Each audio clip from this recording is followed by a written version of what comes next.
Hey guys, Fastest Pastor here. I am honored to have one of my favorite women in racing, Mckenna Hasse here, as well as my partner in crime in Fastest Pastor stuff and a bunch of other nonsense, Tanner Gibbs. Mckenna, thank you so much for joining Tanner and I. Appreciate it. Yeah, thank you for having me. So not a lot of people know, but I finally got to meet you face to face. So we've been communicating for a little over a year, and I saw your documentary, and I had a friend of mine actually send it to me. Now I think about it, and he's like, "Hey, I know you like to help people out. You know, you like good stories." And so he sent me your link, and I checked it out, and I was like, "Oh yeah, this is perfect." And then me and my wife just really were praying and felt like, "Hey, let's see what we can do to help this young lady." So that's kind of, I sent you a random message and I think I had to send a second one like, I'm not spamming you. This is legit. Just check out my website and my Instagram. Because let's face it, being a girl, any kind of woman out on social media comes with a lot of creepers. And so I had to assure you that I wasn't one. Yeah, I so, remember that. and my wife, she's not like hugely social. She's getting better at it, but at that time she didn't do much of social media. So I was trying to she's like, just reach out to her. And so, but yeah. And so finally yesterday I got to meet you in person. We had to stay socially distant. So, which is probably good because your dad and you would have learned I'm a hugger. So, um, but yeah, There's good hugs too. see? So anyhow, so Mckenna, why don't we just talk a little bit about you? Why don't you just tell us, the first thing first, just tell me what got you into racing? I mean, kind of what sparked your interest in racing? For some people it's the excitement, some people it's, man, I just was hooked, the noise, the sound, the feel. What was it for you? Yeah, so my first race was a NASCAR race at Iowa Speedway. It was like an ARCA race, and I was there to watch Casey Kane because I had met him in a shopping mall previously on accident, and so I didn't know who he was when I met him, but I knew he was famous, and so that's why I started following Casey. And I really just like fell in love with NASCAR after that, and I think like I was one of those kids that the minute they saw something, they just kind of like fell in love with it and wanted to do it, and so I think my parents just thought it would like fade away because I had been interested in a lot of things up until that point that just never really stuck long term, and racing just never left. Like I was absolutely obsessed with it. And so at Iowa Speedway, they had a display for a recreational go-kart facility near my house, and so they were like sprint car styled go-karts that you could just go and like pay to do like 15 laps or whatever. And they only went like 25 miles an hour, but I went and I did that like every single weekend. I do like 200 laps, and I joined the men's league there when I was 11. And so it was like me and all these old guys. Like I was like an 11-year-old girl, and it was like all these 40-year-old men. And I did that every Thursday night for 2 years. And I had a cousin that had started racing some dirt track stuff down in Oklahoma, and so I went and watched him race, and figured out that there's actual racing for kids. And so it took me about 6 months to find like a youth racing track in my state, and started going to watch there, and eventually got behind the wheel and started my own team when I was 13. And so yeah, my parents were not were not very for it for quite a few years, but then I got started and they kind of jumped on board, and so we went racing. But I think looking back, those were my favorite years. Probably was like those years leading up to when I got my first race car, just because I had such a raw passion for the sport. And like and to this day it's just like I don't know if I've ever felt that specific kind of passion or love for something, just like that raw passion, like where it's not a career, you're not doing it because somebody's telling you to do it, it's not because it's something your family does, like just to simply love something that much. I think those were just like really special times. Right. And talking to your dad, I said, so you got a racing background? He's like, no. he's like everything we learned on the way. And the thing about you though, Mckenna, is you've had a lot of success while not having the financial budget that some other women racers we know have. You know, I was talking to you with some of the Pike Peak people last year, and I said, you know, Mckenna really is this woman, this young woman who, she didn't have all this money. She didn't have these endless budgets. And not that that's a bad thing. It's just different people, different places, right? And you Mhm. really have shown that, you know, we talk about races getting won from Monday to Friday Mhm. in the garage. And that includes our own self and our own fitness. And you've had success. But also I found out from your dad that that was annoying because he's like, we would just get good enough, start learning about it. But she was always better than whatever piece of equipment we gave her. And then she'd move up because she had such success. And with that success, you have a very amazing title at Knoxville, you know, that you're going to be the only woman to ever have that title because, Mhm. and what is that? First and only female feature to win there. Well, I probably won't be the only one, but I was the first. She was the first. And so no other woman's going to be able to say that about Knoxville, that they were the first woman to win a feature. That was a big deal. Yeah. Good and bad, right? We know you had your problems. I know you had a race one time where you finished 10th, and for whatever reason, your motor got tore down Mhm. and was vindicated. Mhm. Um, but you know, there is a target for women out there. Mhm. You know, and you know, Mckenna, let's talk about that for a moment. I mean, Mhm. a lot of women have different things to say about why they get into motorsports. Obviously, yours just came for a pure love of the motorsport. And a lot of times I hear women say, "Oh, I wanted to go do it and show guys that a woman could do it." You're taking a different approach. You're like, "I love racing and I'm Mhm. going to do it." And you know, we were talking earlier, there's that saying I hear a lot of women say, and you said it today, you know, when we were talking a little bit before this, it's that women always say, "Well, the car doesn't know any different." And that's kind of a lie, I think. Wouldn't you agree? Yeah, I think maybe when you're little, it might not seem like that, but once you get up to the higher levels, I mean, to have the physical strength and stamina, to drive those cars, like there is a huge difference, and I understand what they're saying, like Right. the car literally, you know, doesn't have feelings, no difference. Yep. But when it comes to the like competition aspect, yeah, like there's a massive gap there. Yeah. And I think that's typically underestimated. Now you talk about the strength needed. So I just kind of want to encapsulate for people. You're kind of like, you know, when we talk about every man's man, you're like every woman's woman, but you're like an every person. So you have you talked about starting your own race team at the age Mhm. 13, which was legitimately yours. When you were 16, when did Compass start? 17. 17. So Mhm. Compass, which is your child youth Mhm. development racing program, which is what we partner with you on a little bit, and which fascinates me. But let's talk about Compass a little bit. Yeah, so I founded Compass Racing Development when I was 17, like I said, in 2015. And um, it was originally designed to give a child the chance to race that wouldn't receive one otherwise.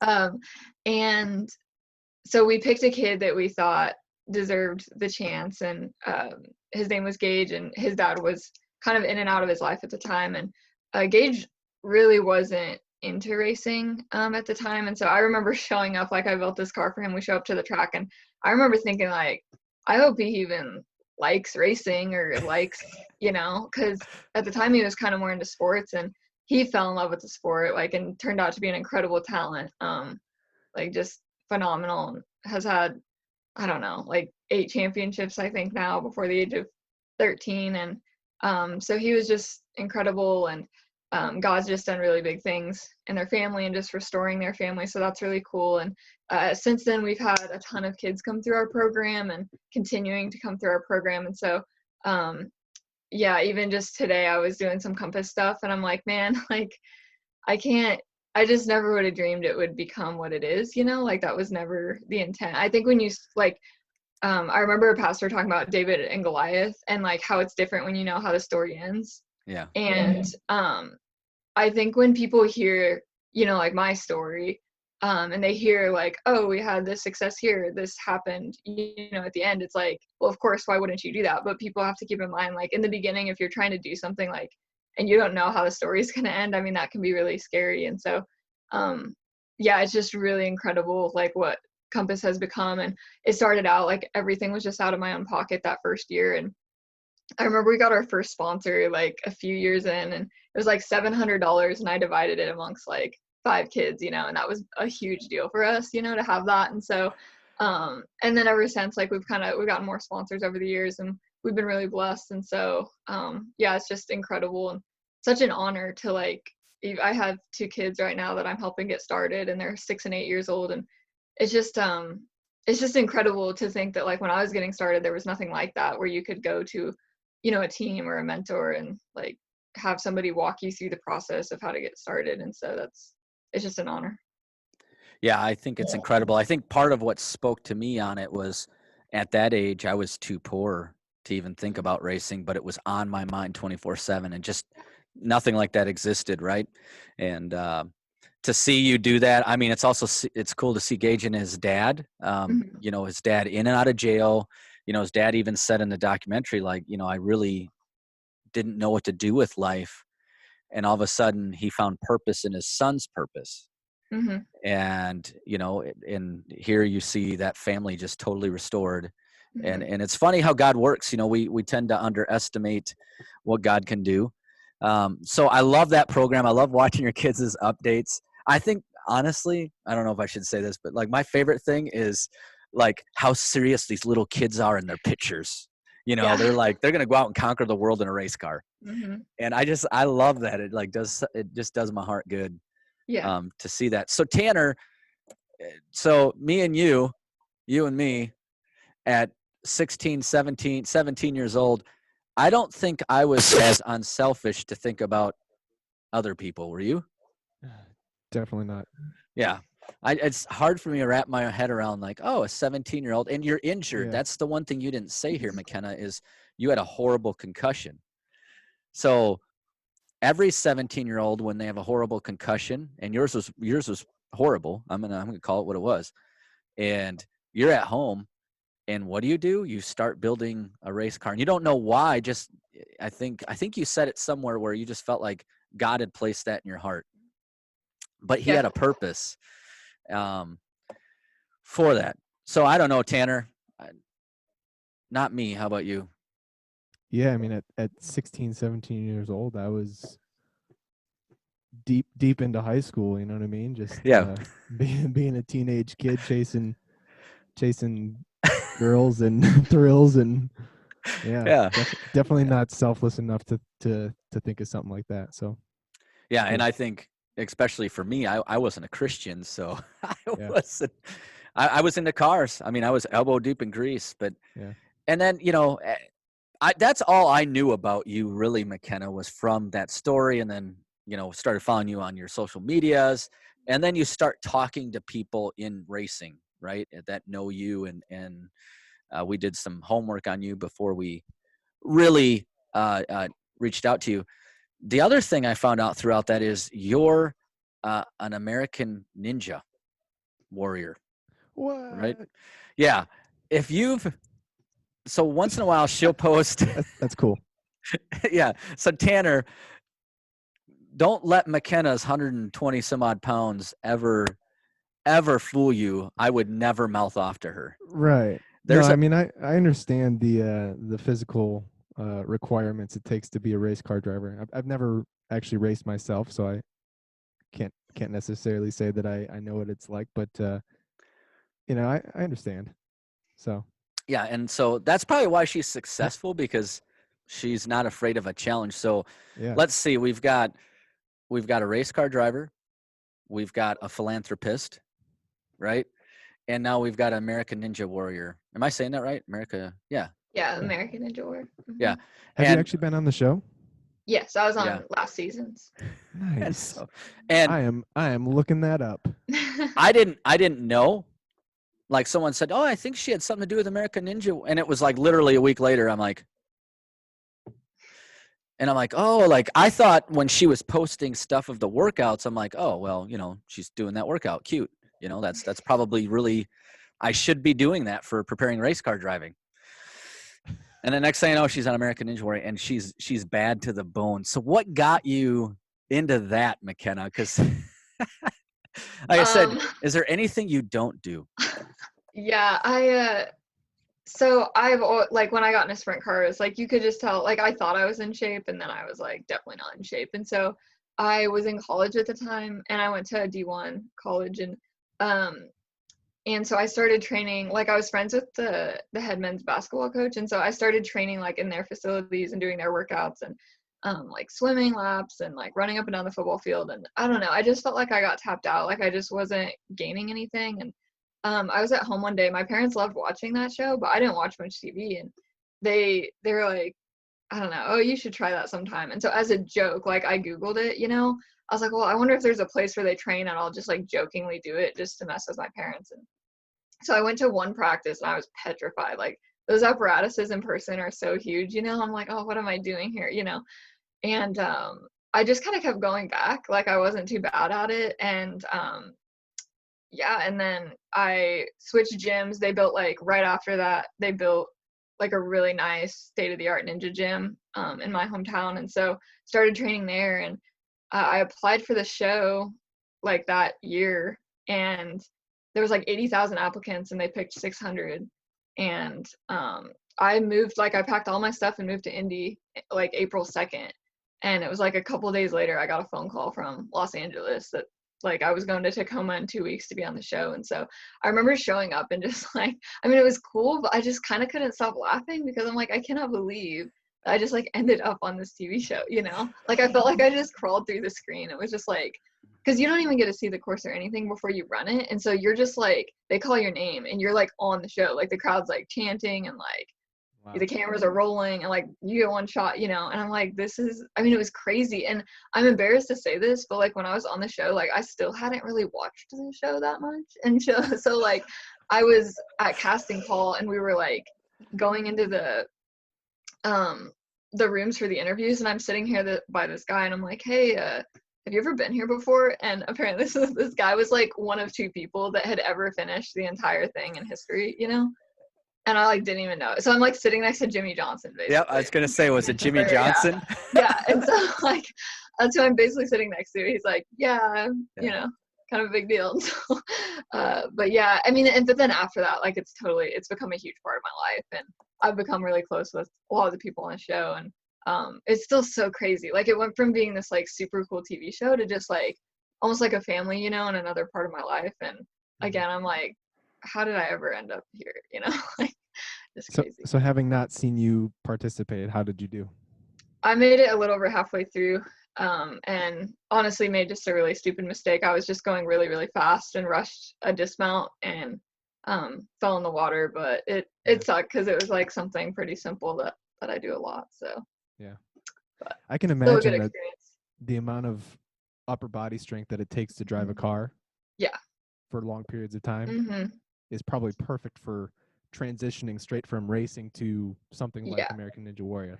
That's cool. Yeah, I'm a firm believer. Like, it's the best thing I could possibly do. Like, I can't just do that, but when I race a lot and I get in good race shape, like the ninja training, absolutely. Like, I felt bulletproof in the race car physically after that. And so, yeah, it's so helpful and so difficult. Like, I know it looks easy, but it's just, people don't realize on the show there's 100, like a little over 100 people per episode, but they only show like 20 of them on TV. And like I know at a lot of cities this year they had like 35 people go down on the first obstacle and like 75 people go down on the second obstacle. And so they don't show a lot of that on TV, but it just goes to show how difficult it really is. Yeah. So yeah, I'm amazed when people like you guys can do amazing feats of strength. You know, I don't know.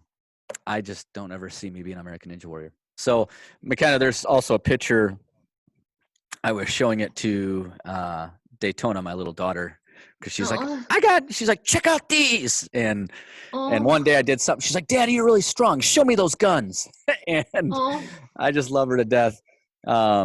She's trying to memorize the Pythagorean theorem right now at 3 years old, 3.5, partly because of my daughter, Delaney. But I was showing her a picture. There's a picture of you for American Ninja where you're flexing, and it's like, yeah. Again, I won't talk smack to your face where you can hit me. I'll do it gladly over a microphone and computer screen, though. So, Mckenna, you've got racing. You're now working full time. You're racing. Well, you would be racing full time, right? Mhm. And we've kind of hit this COVID thing, but you have not been idle per se. Right before COVID, you were having some success, but you have another new endeavor, which yet again is geared towards youth of America. And why don't you tell us a little bit about that? Because I liked hearing about it. Yeah, absolutely. So I founded a program in February of 2019 that has still not yet been launched, but it's called Youth Racers of America Incorporated. And it's basically a national youth motorsports program designed to provide camps, clinics, safety gear, and educational resources for youth race car drivers across the nation. And so basically it's like the motorsports version of US Kids Golf or US Kids Hockey or one of those like broad organizations. And so basically it started because I wrote a research paper that got published in college, and it was kind of an analysis of the motorsports industry. And my study showed that we have a very huge lack of a like strong foundation in racing, and a lot of other sports, there's programs, there's camps, and in racing, like if you want to get your kids started, there's nowhere to turn. And what that creates is kind of this lineage pattern where most of the people in racing, and particularly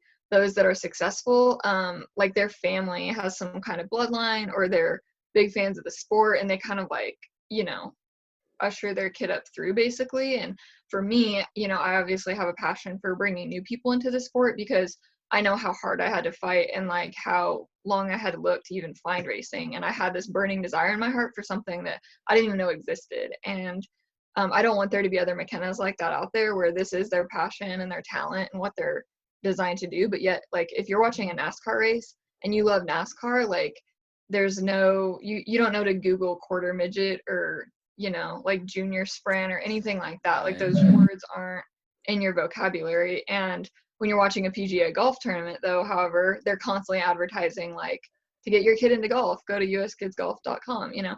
And so that's kind of the vision. And so we are hoping, well, we were originally planning to host the first ever National Youth Motorsports Camp for up to 500 youth race car drivers in Indianapolis in December. Kind of up in the air right now with COVID, but yeah, and then we're going to have this website that's just this massive hub for kids that are new to racing, trying to get started, kids that are already in racing, and then we also have a career program for teenagers that helps usher them into careers either as drivers or just like occupations in the motorsports industry. And so currently on the production side of the website right now, which is coming along really well, but it's pretty robust. And so it's taken a while, and just trying to get as much support from the industry as possible. It is 501c3, and we have a really awesome board of directors. And so I'm the executive director and chair of the board. And I just feel like YRA is kind of like every element of my life combined into one thing that I have a lot of confidence in. Like, I really think YRA will be something someday. Cool. Yeah, I love the sounds of that. And, you know, the fact that you're right. We see, you know, all these other organizations geared around every other sport, but nothing really for racing. And I think especially it's hard because a lot of places look to profiteer over it. So to hear that you're a 501c3, right? Is that right? Yeah. We know that's nonprofit status. And so, you know, Mckenna, let's talk a little bit. We don't, in motorsports, we typically don't like to talk about this. And there's a story I like to tell. I got a buddy of mine, Cliff, and he's race director at Jefferson Speedway over by us. It's an asphalt raceway, awesome racing. And as a pastor and a racer and some other pastors, they never had prayer. Like, prayer is pretty common in racing, you know. And he was really surprised. Cliff and I get along really well. I love him to death. Part of the reason I like him is he has no favorites. He doesn't care. I mean, someone could give him a house and come Friday night, he don't care who you are. There's just no favorites with Cliff, and I really respect that about him. And I kept nagging him about prayer, and finally he says, you know, I'm going to ask racers. And I think he picked every racer underneath the sun, which would be the last person you ever would think of who would ever pray to God. And one of the guys, I can't say what he said because it was filled with explicits, but he just told basically Cliff, like, yeah, I allow people to pray with me before racing. I pray before every time I run on the track, you blankety blank, you know. And Cliff was really blown away. He's like, Pastor Don, a lot of people do want prayer. And I said, well, what we do is really risky. I mean, our sport racing in general has a very high mortality rate, right? Compared to other forms of competition. And it is dangerous. And people are like, you know, how do you do it? But, you know, we see pieces of faith come in there, and you'd think like, hey, there's a sport that, you know, they all stand up, they say the Pledge of Allegiance, they pray, but it's really not as Christian friendly as someone would maybe think, right? But you have chose to live out your faith. Share a little bit about that. How has your faith played into your racing career? Well, it's kind of become like the everything, you know, like the everything I live for. And Acts 20:24 is like on a lot of my stuff now, on my merchandise and stuff. And that verse says, my life is worth nothing to me. My only aim is to finish the race and complete the task the Lord has given me, the task of testifying to the good news of God's grace. And that just, I don't know, that's kind of like my mission. But I never would have thought that would like ever be like, I couldn't even tell you what evangelism meant when I got started in racing. I mean, I was kind of like I was raised in the church growing up, but kind of in like my middle high school years, like we didn't go to church. And so I still prayed every day and stuff, but like, it wasn't like, I don't know. I just wasn't super following God, I guess. And the more I got into racing, like the more, kind of to your point, I mean, it's just so risky and so dangerous. I just like prayed a lot. And I just think that's where it started, was through prayer. And joined a ministry group in college that really transformed my faith. And I guess what one like was that? really, Do you mind me asking? Yeah, it was InterVarsity Christian Fellowship, which is Yeah, I asked that because I knew that. When I became because I was an atheist, and I became a Christian through trying to prove religions wrong. Got to Christianity, that was the last one left, and it didn't happen. And InterVarsity was the first organization I got involved in. I would say they really helped me out a lot. So it's cool to hear that. I didn't mean to interrupt you. No, So you're good. is that really where you then founded, like you realized, like for me during that time, I realized like, man, I really need Jesus. That's what it's about. Mm-hmm. It's not about works. It's not about all this other stuff. It's about my relationship with Jesus. And so InterVarsity, you said, played a huge role in that.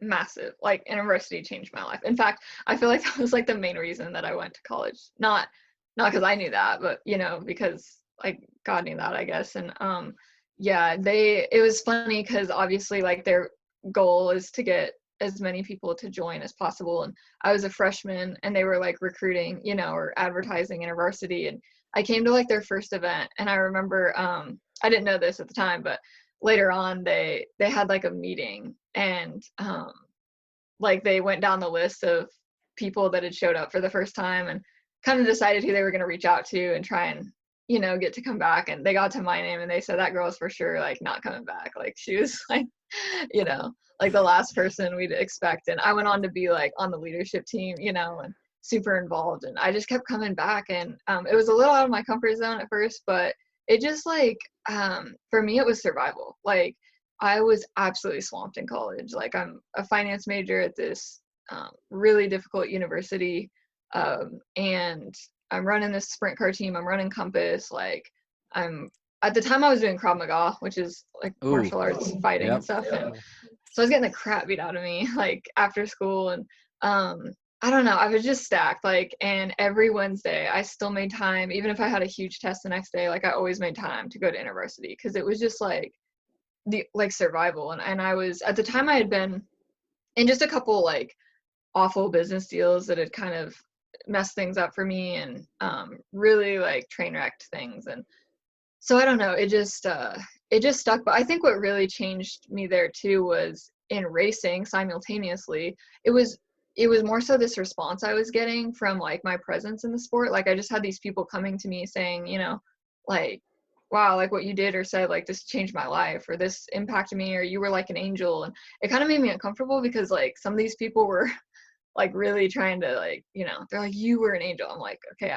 but I'm not, you know. And I was like, why are these people saying this, you know? And I think that that's like where I started to see like the Holy Spirit moving through me without me even realizing it, and it obviously wasn't what I was doing, but it, like God was doing, like with Gage, like I didn't understand the situation. Like I didn't know what was really happening. I was just kind of like doing what was on my heart. And so I went to the Leaders of University. I'm like, what is going on here? And like, so they really started teaching me about, everything like faith related. And ever since then, like spreading the gospel has been like so important to me. And I think it's just this desire to like, I think sometimes like when people hear about what I do with Compass especially, and just different things, or with any sort of philanthropy or any sort of charity or anything, giving back, I think there's always like this element of like, if you're watching somebody do that, you almost feel like this element of guilt, and then B, this element of like,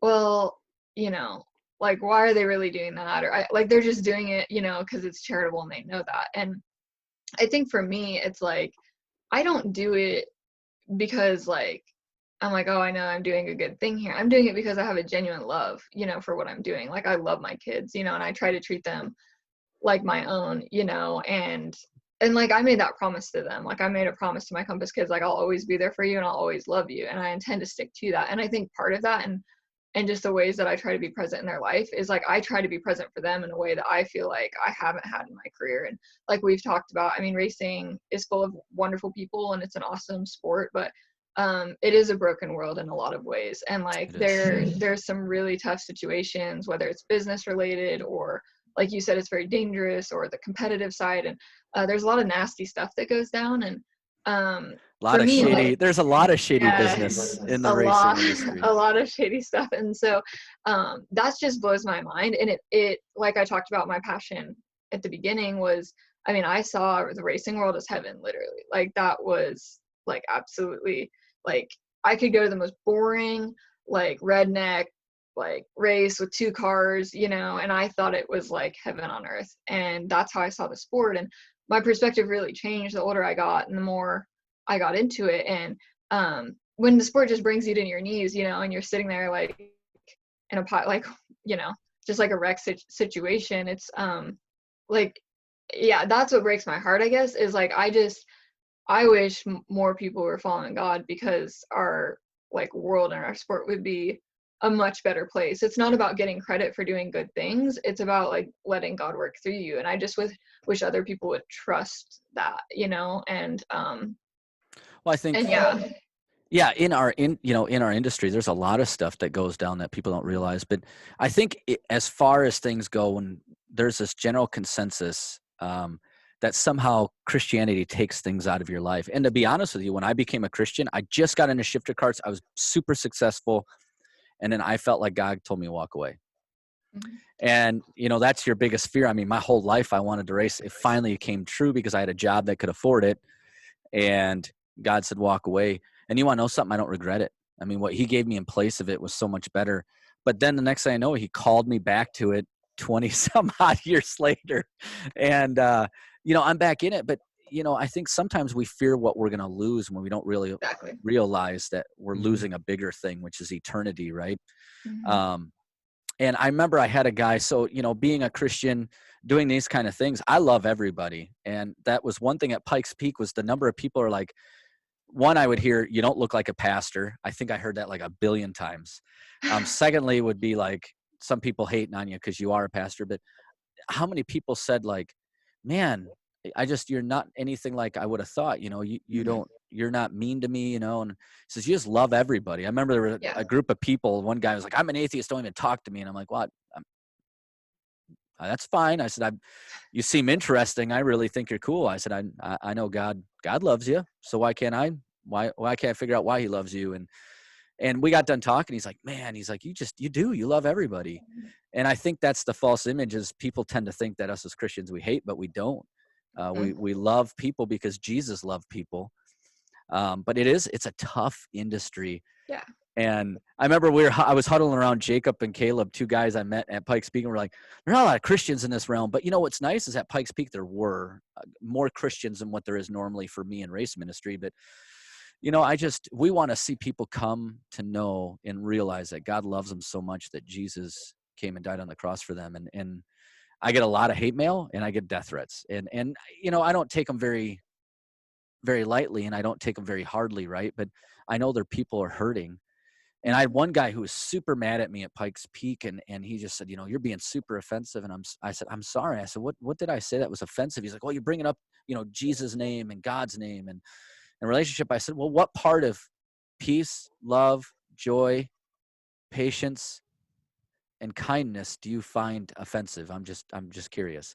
And he looked at me and he's like, and then the very next thing, it seems like everybody's fight is, well, you hate homosexuals. I said, that's such a lie. I said, that's a lie from the pit of hell. I said, I don't care what color you are. I don't care who you think you love. I love you. And I said, with so many times do we want to loop everything together? I said, I believe in the Bible, but I also believe that Jesus loved everybody where they're at. And listen, I can't hold people to my standard if I'm a Christian. If you're not a Christian, I'm not going to impose my morals on you. But I do think there's a common thing in life, and that's the sanctity of life. I think we should value everybody's life the same. And so there's a little bit of my soapbox, sorry. But it is interesting, like you said, if just people would just grab onto it and realize, man, and I think then for you, a lot of racers look at it like this woman, here's Mckenna. She's going around, she's taking so much of her time to develop this youth and everything else. And a lot of racers would look at that nuts because you should be chasing sponsors. You should be doing it's very hard for, I would say, the average racer to be unselfish when it comes to racing. Yeah. But I think even more so, unfortunately, we still live in a society that looks at your sex, right? Whether you're male or female. And I don't want to spend a lot of time on that, Mckenna, just because I don't think it's even worth giving face value to. You're a racer. You're a fellow racer. You're an athlete. Yeah. Thanks, Tanner. And so we're not even I don't think we're going to humor that much more, if you're all right with that. But we're going to continue to talk about a few other things. Okay. So what was your first car you ever owned? Not a race car. I drove like a Ford Focus in high school for a little bit, and then I drove like an old Ford Escape. All right. So are you a Ford family? Yeah, we are. My dad drives a Chevy, but everybody else has Fords. So. We'll forgive him. Keep praying for him. I tell everybody, listen, Jesus drove a Chevy because he walked everywhere. Oh my gosh. Love that one. Mckenna, did you have a Ford Focus that sounded like a normal car or farted as you drove past? Yeah. No, it was normal. Okay, good. Okay. Because I really didn't. You didn't seem like the kind that would have a fart can on it, like zipping down Main Street. But we had to. No, ask. It was a nice little Ford Focus. It was funny though, because I used to always at that time. I don't know why, but like I always had a bunch of racing stuff in my car.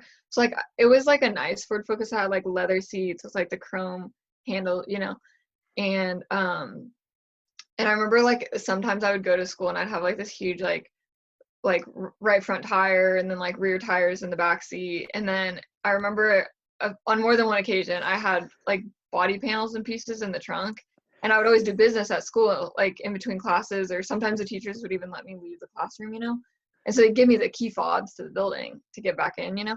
Wow. And so I'd like leave class, I'd be like on my phone trying to be all quiet. I'd be like, I got that body in the trunk in the parking lot at school. I got on more than one occasion. What? McKenna's got. Oh, by the way, Mckenna, I got to show you this. Oh my gosh! I have my Mckenna gear on. Yes. So. It looks so good. Thank you. I like it. It's like a Superman shirt. He just like rips up. Although my daughter saw me in it, my 3-year-old, and she asked if I was pregnant. Oh so Dad's put on some weight, and so. Oh my goodness. One of my buddies is like, I can tell you're losing it, because apparently I carry it in my face first, and so he could tell, like, oh, I noticed you're losing some weight. So I think you look fine. Yeah, well, I'm not race shape, so we're getting there. I started mace training, so I do yoga, and then some strength and some running, but I've been doing mace training at night when everybody goes to bed, because I'm sure I look funny doing it. But yeah, there's a lady named Deborah something on Instagram. And she's out of Colorado, and I think that's how we got connected on Instagram. But I was watching her videos. I'm like, that looks like more fun than like average stuff. You get to wing a big piece of metal around, and yeah, that's what I've been doing. Is that supposed to work like kettlebell? Yeah, just kettlebell swinging. More entertaining. Cool. And there's a little bit more you can do with it too. That's what I like about it, because you got this long rod with a big ball. And so Mckenna, first car, Ford Focus. I'm a Ford fan. Everybody was super surprised I took a Porsche to Pikes Peak. You wouldn't believe, like, all my friends are like, there's no way you're taking a Porsche to Pikes Peak. I'm like, I am, because I'm a Ford guy. So Ford, if you're watching this, two things I know. Mckenna would love to race the Ford Focus for you. Oh, yes. That would be her dream. And then secondly is, I will race anything Ford. I don't care. Give it to me. I'll race it. And I really do like any cars. I'm hard on Chevy, but I really would race just about anything. I tell everybody, if it's got four wheels, I'll race it.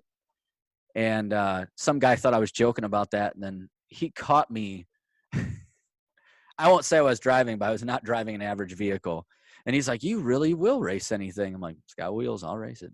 Oh my gosh. And so, yeah, getting back to it. So where are you at today, Mckenna? What's going on with Mckenna today? What are you up to? You've got your foundation. You've got American Ninja Warrior. You've got Compass.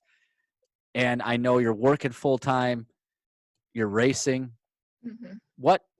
What's next for you? Are you finally gonna be like, this is enough? Are you gonna, or are you still dreaming up stuff?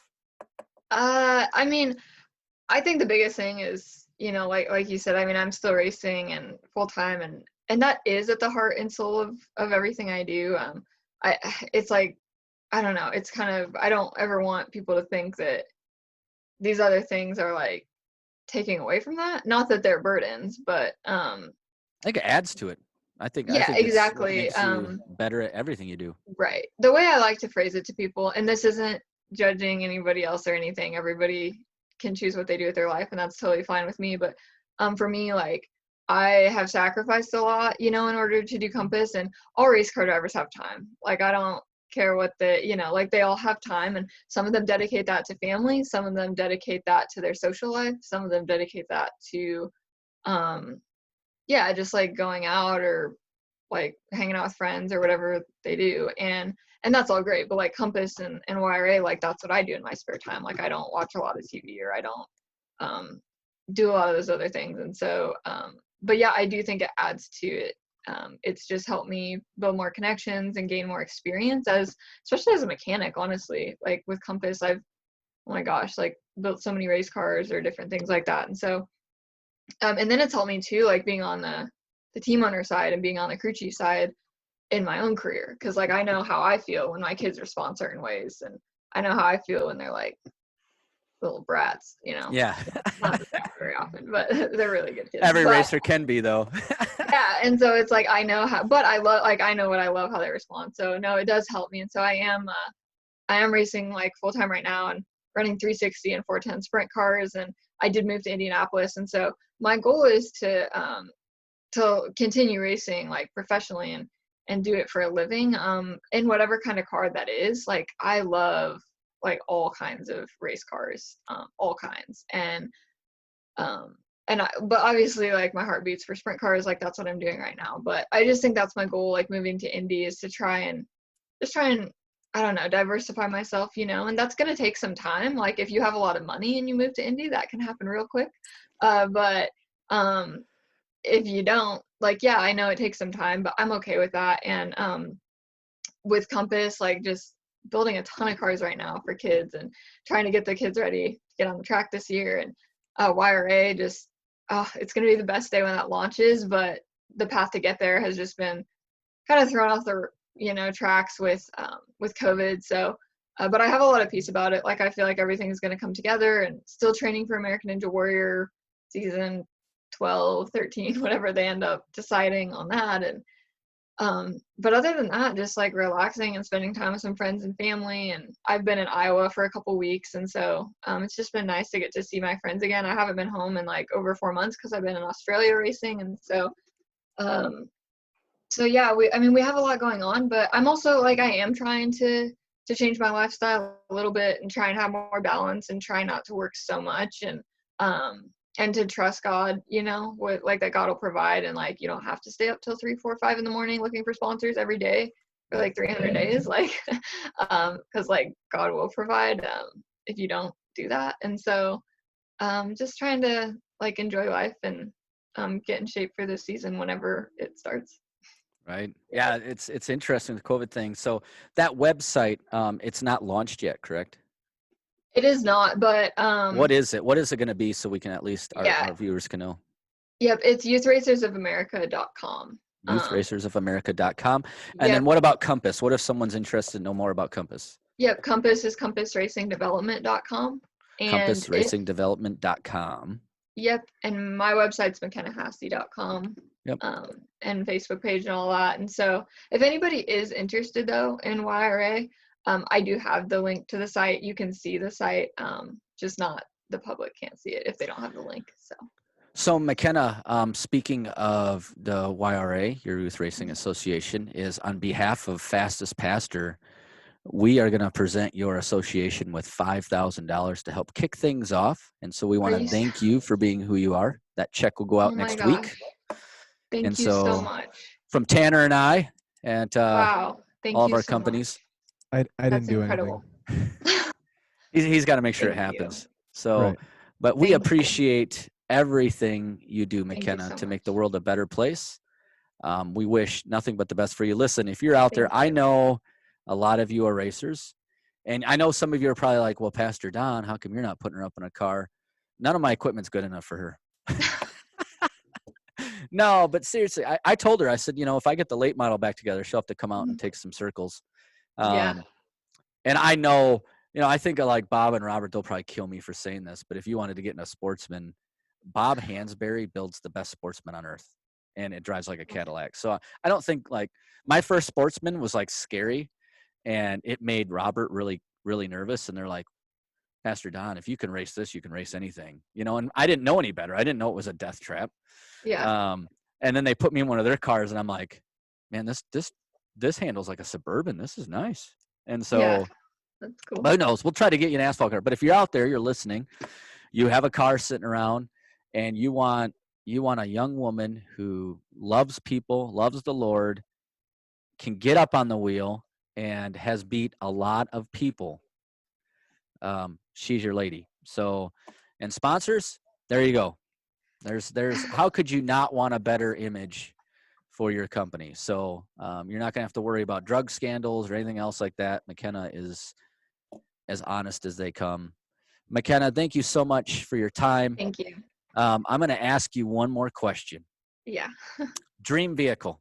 You could own any vehicle. What would it be? You know what? It's so funny you asked that, because I've always said that if I ever get married someday or something, and like my dream wedding gift or something like that, this is the biggest, like my mom is totally going to roll her eyes when she hears this. It's my dream to own, like, I don't know if you know what a putt-putt is, but like one of those like little bitty kids go-karts, that are so cute with like those little Comer 50 engines that are Yep. I know what you're talking about. And they're just so cute, and like 3-year-olds race them. I would love to have one of those in my Compass program someday, but you should have told me. We just gave one away. Oh my gosh, I love those things. They're so cute. But for myself, like, you mean like a street vehicle? Street vehicle. Oh gosh. I'm not gonna lie, I'd love to have a truck, because I've never had a truck, and I haul so many parts and trailers and cars. It would be awesome to have a truck. I love Ferraris, like in terms of sports cars and stuff like that. Anything fast. I like Raptors. I know it's not a sports car, but I like Raptors and Ferraris. And well, I should have brought my Raptor yesterday. I could have seen it. I love I don't know if you saw my Mustang there, but I forgot how much fun that is and how wickedly fast that thing is. So it's got like 750 horsepower. Yeah. It's a lot of fun. But, well, Ford, hopefully in the truck department, because you said Raptor. So there you go. If anybody feels like giving Mckenna a Raptor, let her know. She would gladly take it. But yeah, it was great meeting you and your dad yesterday. Your dad, likewise. Super, super nice, super humble guy. But Mckenna, seriously, thank you for all that you do for us.